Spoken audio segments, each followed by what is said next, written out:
my farewell note. My confession, if you will. I've got everything planned out. As soon as I'm done with my story here, I'll have my last meal. Chicken lasagna with bechamel sauce and mushrooms. Then, I'll jump off my building's rooftop. But let's not get ahead of ourselves. None of this would make much sense if I don't tell you the whole story from the very beginning. It's safe to say that I've never been an upstanding citizen. I've done many bad things. Robbing, mugging, credit card fraud, you name it. That's how I've been making my living for years, and quite frankly, I have no regrets whatsoever about it. Well, I only regret getting caught.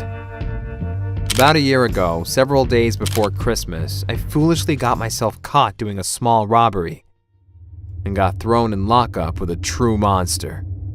A criminal far more dangerous than I could ever be. He was dressed up as Santa Claus. That costume was probably a piece of some sinister scheme of his.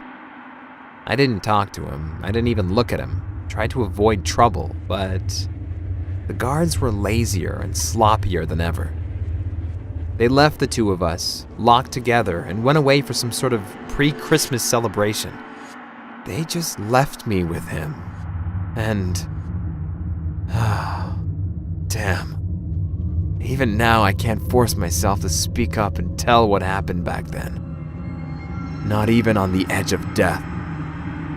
I'm just gonna say that it was the most horrific, humiliating, and painful night of my life. Ever since that night, I resent Christmas. And Santa Claus, well, he became an emblem for my mental trauma. I had a hard time processing what happened to me. I was constantly angry, sad, humiliated. I was broken on the inside. It only got worse when a year later, Christmas decorations began to appear on the streets of my city. Each Christmas tree, each fake snowflake, each mistletoe was a bitter reminder of what happened, of what was done to me. And as for Santa Clauses, standing on each corner in their ugly costumes with their stupid bells, there are not enough words to describe what I felt just looking at them. 1 week ago, I woke up standing near my front door. My keys dropped loudly and woke me up. I wasn't surprised. Sleepwalking runs in my family, and it happened to me multiple times. Plus, this Christmas season has started to really get under my skin. I locked the door on all locks and went back to sleep. The next morning, I woke up tired. My body was hurting as if I had spent way too much time at the gym. But I knew I hadn't. I was very confused and quite concerned. I decided to take a day off and just try to relax, get my mind off things that were bothering me. After all, that sleepwalking thing had really startled me. What if I hadn't woken up before managing to walk out of my house? I ordered some pizza, made a fresh brew of coffee, and turned on the TV, planning to zone out for a while. The first channel that was on broadcasted the news. My first reaction was to switch the channel. I didn't want any politics or world catastrophes to ruin my chill day. But before I managed to do that, I saw the headline that stopped me. It was saying, "Santa Claus murdered." I don't even know why, but I kept on watching. The murder happened that night. A guy who was working as Santa Claus was viciously murdered on his way home late at night. His throat was slashed with an axe several times. As I was watching, I suddenly got hit by a horrible deja vu feeling. I could swear I knew this story. I knew the exact street that murder took place. I guessed the weapon and when they showed the photo. His face seemed familiar. That really freaked me out. How could I possibly know that? I checked to see that it wasn't a rerun. There was no way I had seen or heard it before. Unable to solve the mystery, I decided to stick to my original plan, to switch off the news and binge watch some stupid TV show. After all, deja vu is a quite common, though admittedly weird phenomenon. It is possible that I'm just reading too much into it, I thought to myself, and switched the channel. I spent a lovely day without a care in the world and went to sleep more peacefully than I'd been in weeks. However, the morning after, I woke up not only tired, but also dirty, as if I had rolled around on some dusty ground. Did I sleepwalk again? Did I go outside? Those were the questions that I was too scared to ask myself. I took a quick shower and went on with my business. I had some stuff I needed to take care of. I didn't make it very far from my door when I accidentally overheard a conversation. Two middle-aged men were walking in front of me and discussing something that caught my attention. Have you heard? That Santa Claus murderer killed again. Really? Oh my God, I'll be damned if this isn't the most ridiculous serial killer there's ever been. Yeah, exactly.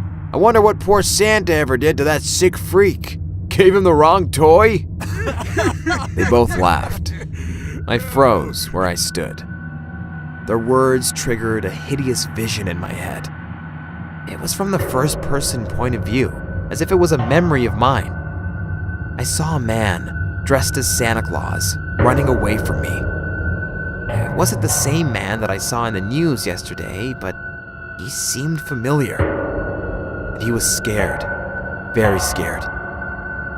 I buried my head in my hands, trying to banish this terrible image from my mind. But I couldn't. The man fell on the ground. An axe hit across his neck.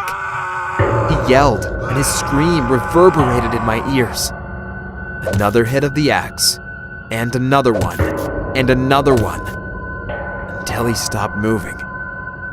The image of this Santa Claus lying in the pool of his own blood burnt into my brain.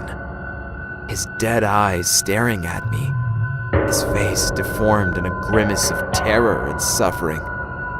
It was unbearable. It wasn't going away. I don't know how long I'd been standing there, blankly staring at the road and trying to make sense of this horrible vision of mine. Could it be a dream?